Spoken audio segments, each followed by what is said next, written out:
Hi, welcome to Matt's Garage. Merry Christmas, Happy New Year. This is an update video. No actual work is getting done in the Scout because I got a lot going on, all right? But a lot to update you on. First, house got delayed. Went to go put in a permit. King County said, no, you need a drainage study. Had to go pay big money, like 10 grand, to a civil engineer, get a drainage study.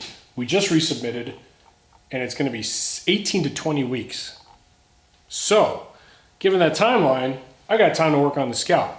So all I have to do is figure out how to paint it in the heat, and my solution to that is, or in the cold, solution to that is I'm gonna get a strip infrared heater. I'm gonna use this 220 volt space heater and just spend the money on electric bill, get the garage warm, use the infrared to get the metal warm, and then paint the underside and then paint the tub.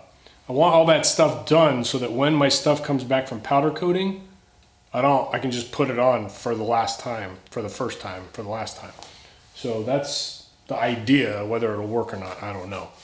What do I need to do for that to happen? I need to close up some holes in the firewall that I cut. I cut this hole for the ECU, and then I ended up mounting it on the fender. So I cut that, clean that up, and then seam seal it, paint it, good to go. Yeah, obviously you need to de-rust some stuff there. That's a plan for the Scout. All the stuff is at powder coating right now. The cage, rock sliders, bumpers, cage legs, and then all my smalls. I'm getting the inner fenders powder coated. Why not? I mean, you're already paying for the process. Each additional thing for powder coating is just that, an additional thing. And it's gonna save me a lot of time and hassle. I don't have to sandblast it. I don't have to do anything, just pay. So all that's it's gonna be really nice under the hood because the core support and inner fenders are gonna be powder coated. And even the heater box is gonna be powder coated. The towel cover here is powder coated. So it's gonna be nice. I just went to the paint guys, kind of told them my plan for the heat. They're like, hey, it could work, it should work, just don't let it get too cold, otherwise it's never gonna catalyze.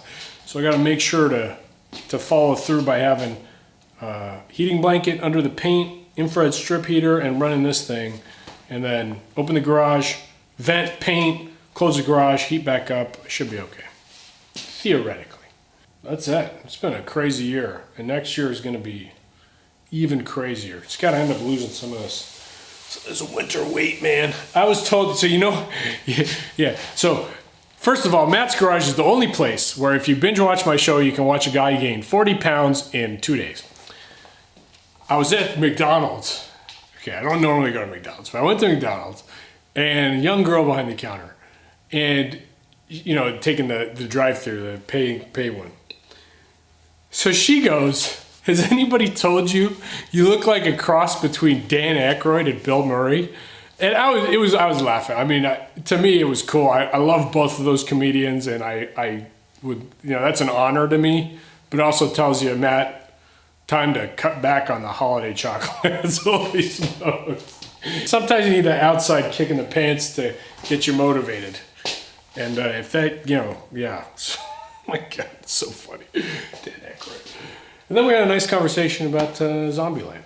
So, yeah, so I need to lose weight, finish the Scout, and build the house.